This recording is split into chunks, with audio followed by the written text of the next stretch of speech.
Welcome to the design studio. Take a look at the images on the screen. What you'll notice is they've got plants, pathways, there's a few features, but it just feels a little off. Today, I want to show you something called the layout order rule. And once you know how to do that, you'll see why some spaces, they flow and they look beautiful, and others just always feel a little off and unfinished.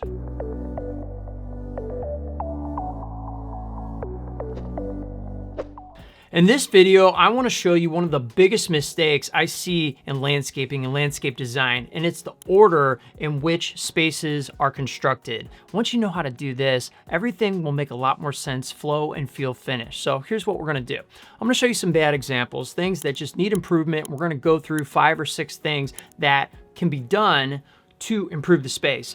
Then we'll go into some good examples that show how you would actually do that. And then finally, you and I are going to take one of those bad images. We're going to go into the 3D design software. I've got everything laid out, and I'm going to show you how we apply the layout order rule to make a space look absolutely amazing. So if you've got that space that just doesn't flow and you're ready to finally fix it, this is the video for you. Let's get into it. So I've got 5 for you. The first one is random plant placement, no zones. So here you see that everything is kind of scattered throughout. Nothing seems to belong to anything, right? You got a little grass here, grass here, grass here, a couple evergreens. It's just kind of all over. There's like no intention to the space. So this is kind of on that planting side. Second thing is no defined beds or blurry edges. So this is when you see beds that clearly don't have borders. Everything bleeds together. The lawn creeps into the mulch creeps into walkways, and the whole yard just kind of feels unfinished. So it's very obvious here that nothing is really defined, kind of working on it here, but this was someone who found us on YouTube a couple years ago. We created a design for them, helped them out, but this was the main point that was off on this one. The next thing is walkways or paths have to have purpose. So if you have a walkway or path that has no purpose or flow, it really does stand out. So here you can see that there is no walkway or path leading somewhere to the front door, right? So this is something that obviously needed to be done here. When you have a walkway, it should always lead somewhere intentional, have meaning. It's either to a front door, it's to a gate, it's to a fire pit, it's to a patio, it's along the side, over to the driveway. It has to lead somewhere. Next one. Okay, this one we're going to get to in more detail later, but it's furniture or features not anchored. And this is one I see on 90% of backyards that I walk into. When the furniture floats, or it's like crammed, or it's grounded to nothing, whether the patio is too small, or there's not a rug, or there's no border, the space just feels off. It feels unfinished. It feels very temporary, right? Like, hey, this is what kind of came with the house and we're ready for the upgrade. And that's exactly what happened in this situation.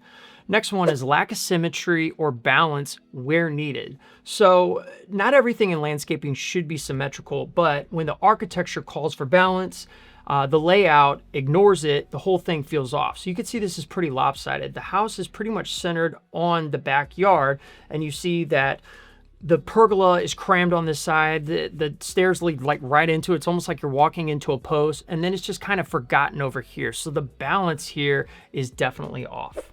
Okay, now let's flip this around, and I want to show you what strong layout planning looks like. And what you're going to notice is each of these images that I'm going to show you solves the problem of the previous bad images. So let's get into the first one, which is a well-defined functional zones. So this is the heart of the layout order rule, where each zone is intentional. You can see we've got a fire pit zone here. We have a lounge kind of eating zone here. We have a cooking zone here with the outdoor kitchen. And of course, you could see the transitions that go out.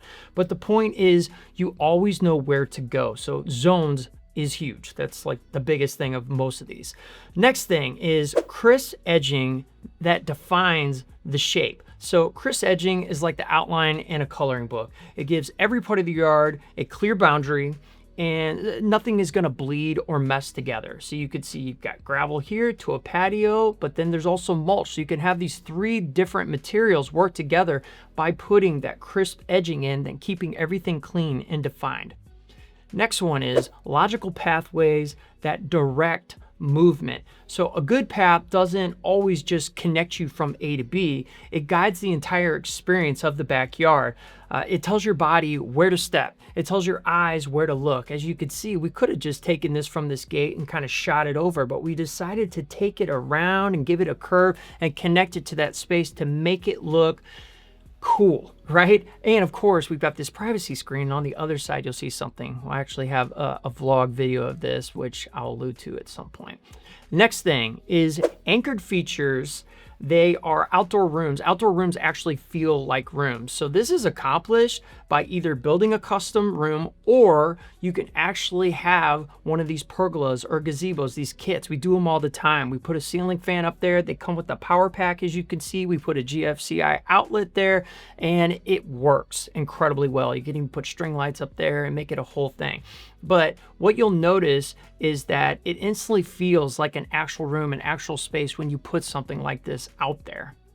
And finally, you got balanced composition at entries and focal points. So when you approach the space, it feels centered and welcoming. Like balance doesn't mean matchy-matchy. It means that both sides feel intentionally weighted. So bringing you down to this fire pit kind of lounge destination, you see that this is on center, and we're using retaining walls to obviously hold back this hill, but we're creating balance where you've got some planting opportunities here. I think they want to do some different planting here. So like I said, it doesn't have to be completely symmetrical, but this is a great way to guide your eye and say, hey, this is important. Go check that out. All right, so you've seen the bad, you've seen the good, you got the layout order rule right up front. Here's the way to remember it, etch this out into your brain. You got zones, edges, movement, features, and balance. That's like the 5 in order. Most of the time, homeowners, what they do is they go out to Home Depot, Lowe's on a weekend, they grab up a bunch of plants, they bring them home, they kind of put them in, and they hope that it works out. By going in this order, you're gonna set your whole space up in the right way and not make those mistakes where all those plants that you just bought, you might have to rip out later because you realize you kind of did this in this order and this and that, it gets all over, it gets messy.